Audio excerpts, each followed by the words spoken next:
3 days ago, I posted this video of my first time being wrapped by a Wraptologist, and it went viral.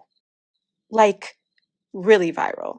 You all had a ton of positive comments to share and a lot of questions. So today I went back to Philly to meet up with Netfah again. In today's video, we're going to do a tutorial on a few different styles that we love, and I also got the chance to ask Netfah the questions that everyone wants answered. Without further ado, let's talk about it.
Hi everyone, today I'm here with Netfah, the professional Wraptologist, and today we're going to do a little tutorial for you guys, and we have a couple questions to ask her. Can you tell the viewers a little bit about your background? Yeah, so my name is Netfah Afia. I am a holistic clothing designer and a Wraptologist. So that means I teach men and women how to wrap their hair for one reason or another, whether they're going through the big chop, alopecia, whether they're looking for a way to express themselves culturally or artistically. So that's where the wrapping comes into play, because people all around the world wrap their hair for one reason or another. I teach it from an African diasporic perspective, but in my classrooms and my workshops with women and men from all over the world, melanated, non-melanated, for one reason or another. So I teach from that perspective.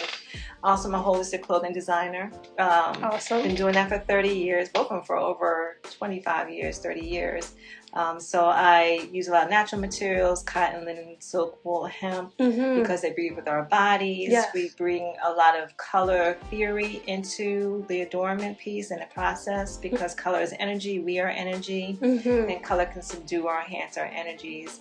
I've been doing this again for 30 years. I went to school for family and consumer science. I have my degree in family and consumer science. Okay. But it was a specialization in fashion merchandising. The gift of creativity comes through me ancestrally. So I didn't go to school for that part. I wanted to get the business part of it and the consumer family sciences in the mix. So how did you learn, and who inspired you to start head wrapping? Talk about that. Tell us about that. So I'm not from Philly originally. I'm here now, transplanted here from New York originally. Lived in Jersey most of my life. Came to Philly and was working for a sister named Felecio Nesu. For those who don't know Felecio Nesu, Dr. Chione Felecio Nesu was the organizer behind the Million Woman March. Wow. And she had a shop on South Street called Stilt Walkers. I helped to manage the shop. And I was just coming into culture consciousness. I was only like 17 at the time. It was just a long time ago. Wow. I was coming into culture consciousness, and it was kind of like a cushion and just such a cradling into the culture. And part of that journey, if you're coming into culture consciousness, now, you're starting to learn more about your culture. You're starting to want to, it's starting to make sense. Some of the things you're drawn to, that you're gravitating towards, in the form of styling and food maybe, and belief systems and that sort of thing. And she was the first one who showed me how to wrap my hair. Wow. And I took it and kind of ran from there, like with that. Like she gave me a baseline to work from. And then I kind of over the years years cultivated my own style because I'm a designer, Mm-hmm. but also because at the time it was speaking to the value of me embracing my culture, Mm-hmm. and also to the spiritual path I was on at the time, which required me to cover my hair. Mm-hmm. And so it was really like this meshing of all these values and just ways of finding to express. And so that's how that got started. That journey. Wow, that's awesome. And I started teaching it because a lot of times I would have my head wrapped. Sisters would stop me on the street. I want to know how you did it. Right. And so for a long time I wasn't teaching, but then, it kept coming. And so that got me on the journey to teaching women how to wrap their hair. Wow. Yeah. What is the significance of head wrapping to you? It is an ownership of your divine feminine. There is something absolutely that happens when a woman crowns herself. Yes. With a head wrap. Or even when you think about our grandmothers, or maybe your grandmothers, past, present, when they would pull out their church hat. There's like this ownership of your regalness, your DNA connection to royalty, I think. Yes. There's an ownership that comes with it. And it's a very transformational experience because, the world definitely responds differently to individuals. The world himself responds, our outward expression is a reflection of our inner consciousness, right? And as humans, we judge on view, right? Yes. And so when you're adorning your hair or crowning your hair, wrapping your hair, there's a value that speaks to this ownership, right? It can speak to the value of your relationship with your ancestors, your culture, again, artistic expression. Even if you are wrapping because you're going through the big chop and it's an awkward time and it's uncomfortable and you haven't really claimed the ownership that the crown can offer you, there is still something to be found in the world's response to that head wrap, as opposed to if you had a wig on your head or extensions of hair, something like that. So for me, it is having wrapped my hair for 30 years, having wrapped it with the infusion of culture consciousness, with the infusion of a spiritual path I was on that, kind of embraced that kind of coverage, with the infusion of protecting my crown, right? Because our hair is like antennas. Yes. The world has a lot of negative energy in it too that we can easily absorb. So there's a protection aspect to it as well. So there is all that's kind of infused in wrapping my hair. The biggest part of that, though, is there is something to be said about the art of head wrapping. We're moving our hands in a certain direction. We are creating this extension of ourselves through textile, and we're using hand mudras.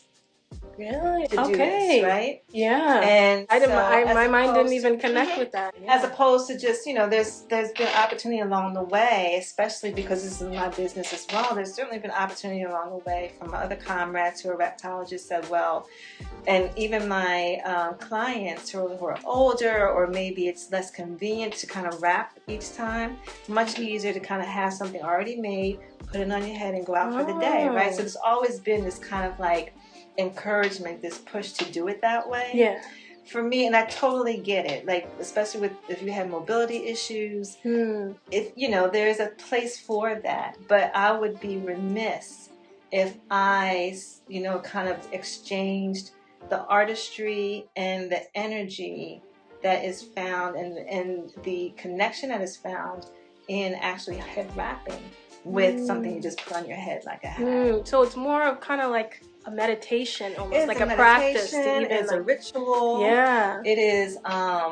It inspires patience. It inspires this connection with your body, with your mobility, with your fabric. And for me, as as a textile major, and just again being in the industry as long as I have this relationship with textile. Well, who's the most iconic person you wrapped? So right, and I was as I was trying to think, and I be honest, I think I've adorned more iconic people clothing wise than head wrap wise, but this is mine. The ones, I don't know if they'll be the most iconic, but I tell you this, the ones that have left the strongest impression on me Yes. have been the young girls, the younger girls, because they are, first of all, they're wide open.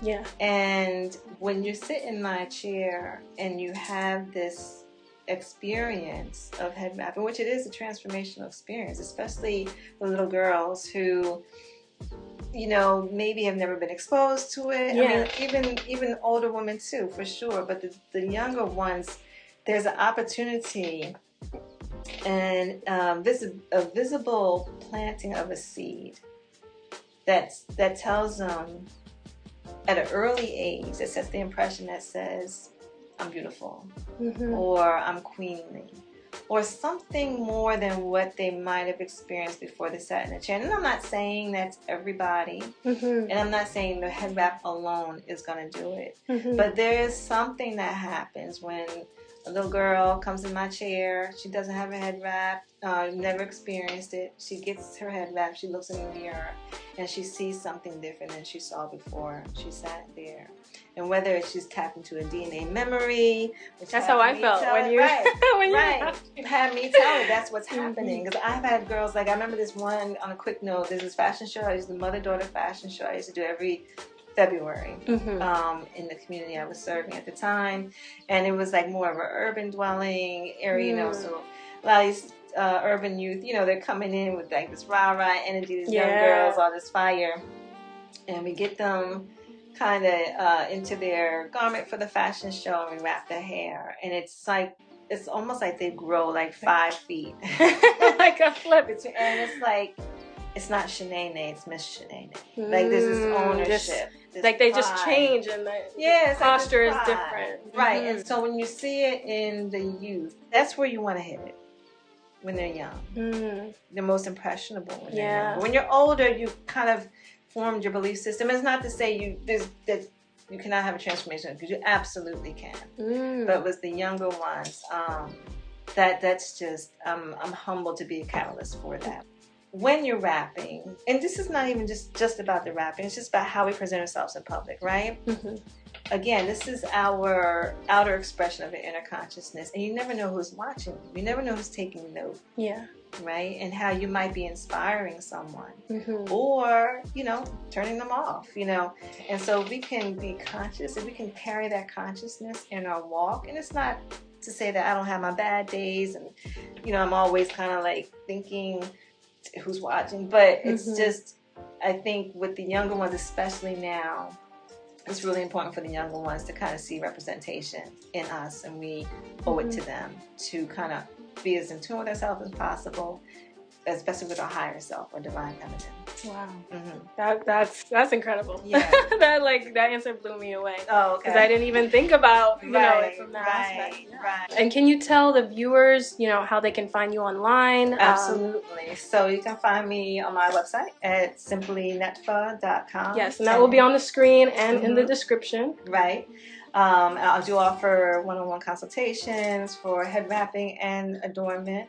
You can find me at I&I Collective here on South Street, listen to me, 52nd Street in West Philly. So it's 1439 North 52nd Street. We just opened 2 years ago. Congratulations. Thank you. And in this space, certainly house my creations, as well as several creations from Black and brown artisans who are most of them practicing slow fashion. They're heart-based businesses, meaning there's some integrity to the work that they're creating. A lot of them create one-of-a-kind pieces and healing pieces in this space, and so it's like a treasure find. Yeah, you know? It is. It is. When I came in, I felt the energy. It was so positive. Right. It's all about raising the vibration. And so we have 4 Black-owned, women-owned businesses on this one corner. Taking up the whole block. That's actually awesome, and I hope it expands. Yeah, absolutely. And so we do on-the-spot head wrapping here. We sell head wraps here. We have a plethora, again, of Black and brown artisans as an artisan collective here. So that's 1439 North 52nd Street, I&I Collective. I&I, all the we are one. Collective here on 52nd Street. Awesome. Well, you heard it here first, guys. Thank you so much. Thank you.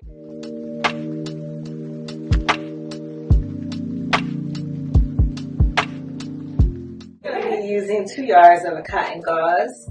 Our cotton gauze that we carry here is hand-dyed. Actually, we work with the collective of women in India who tie-dye and hand-dye our cotton gauze. Cotton is really nice. Cotton gauze is really nice because it's lightweight, as you can see and feel. It's breathable, and what's the best part about it is that it holds really nice. Because that's usually the issue. A lot of times with women, when they're wrapping their hair, and men, it's like how to make it hold, how to make it stay. Exactly. But with the cotton gauze, it has a little bit of give to it.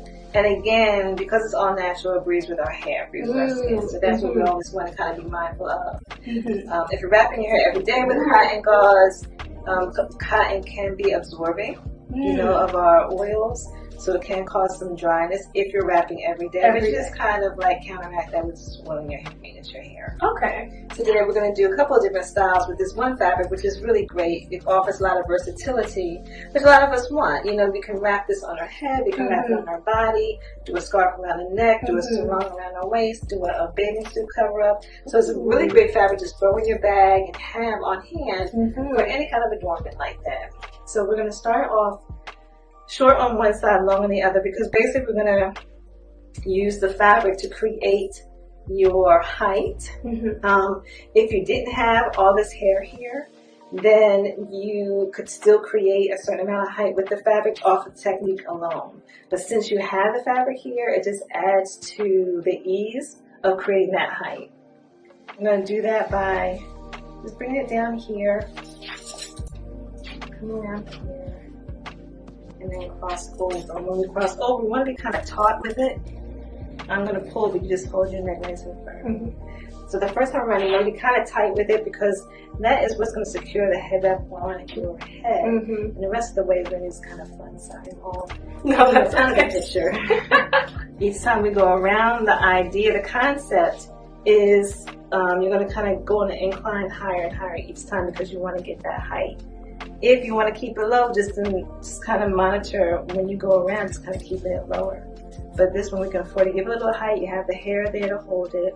And now we don't have to do it as tight. Now we're just kind of wrap, tuck is like the concept. We're wrapping, and then we're going to find a place to tuck it, which is great. This material tucks so easily into the folds. And then once you find a place to tuck it, you can leave it there. Or what we're going to do, we're going to give it some style, give it some form, some shape. And the goal is to have it tight, but not so tight that it gives you a migraine or a headache. That defeats the whole purpose. And there it is. Right. First style. Where we accent, where we give it the kind of part, right? The part, so to say.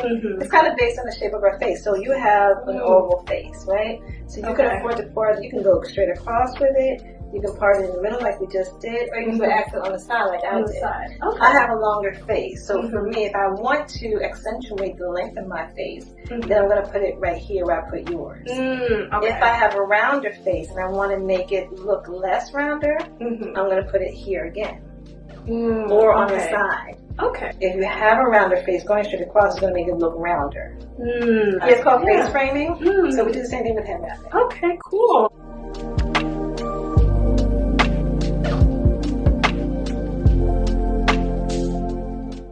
And I'm going to put a little lip on it this time, just for the lip kind of adds a little support in our maneuvering. And this time I'm going to open this up so that I can get access to your hair in the back when we're done. Or when you're doing it yourself, in front of the mirror, you can have access to your hair once you finish wrapping. So again, crossing over, getting it up to your face. And we have our hair back here. The fabric, again, we're going to create a support around your hair so that when we do let it out, it doesn't weight down your fabric. This one, we're not going to go as high, but we are going to give it some height. And come back and accent this a little bit more when we're done.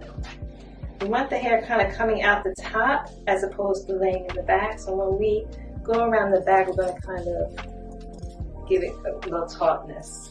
And then we're going to streamline it and find a place to tuck it again. So we're going to heighten this in the back so that we can let this down on the side here. Okay. Woo! When you raise this up too in the back, and I know people can't see, but when you raise this up in the back, what it does is lengthens this neck here. This is considered an erogenous zone in many Eastern African cultures. Gives your crown more of a queenly stature and elongates your neck.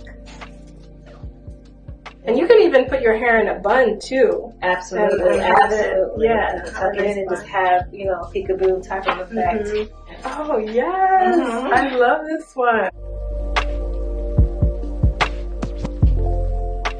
And this one, we're going to tighten your hair up a little bit more so that when we make the back two knot, this is sitting right where we want it. I'm just going to be a little further to the front. Okay. So this one here, we see we're starting a little differently. We're starting to split in the back, even on both sides, scooping it up. And I got a comment that said, her hands look like they're so gentle. And I was like, they are, no, they are. We're going to do two things with them. We can cover this up.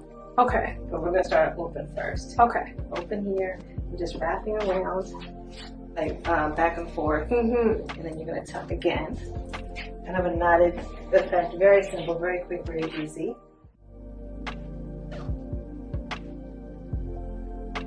Now here's where we're going to change it up a little bit. Let's take the ears out. Let's cover this up, the fabric that's behind there. Okay, so you're just kind of pulling it up and then tucking it in? Basically. Yeah, this fabric is great for tucking because it just, because of its lightness, but also because of its stretchability, it has this little stretch to it that allows you to kind of really play with the folds. And this one here, we're going to do a double strand knot, like a bantu knot. Okay.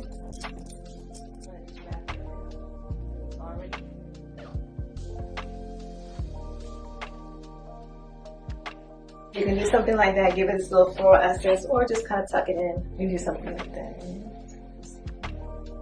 And you can use hairpins to accentuate it. You can use a second wrap to bring it around, so you have a two-tone wrap going on. Couple of options with that. So awesome. Yeah.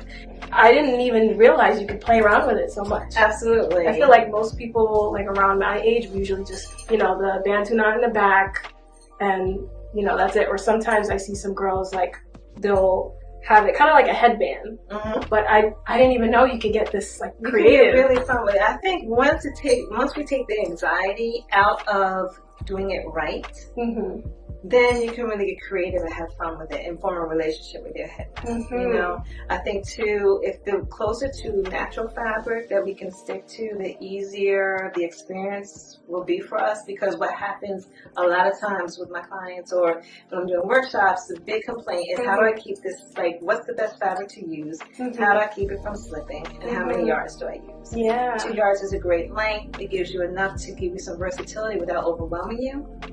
Cotton or a natural fabric like a cotton is great because it's breathable, it's all natural for our hair. It holds a little bit better. Polyester, which is the majority of our fabric right now, especially in scarves, if you're buying scarves, they also have a little polish to it, and the polish is what makes it slippery. So a lot of times it's not us, it's the fabric that's causing the slippage, not something we're doing or not doing. It's just working with what the fabric characteristic offers us. So again, the cotton gauze is a really great one to start off with, to end with, because it does offer that stability. And like you're moving your helmet around, it's not going well. Yeah, this has been here all day.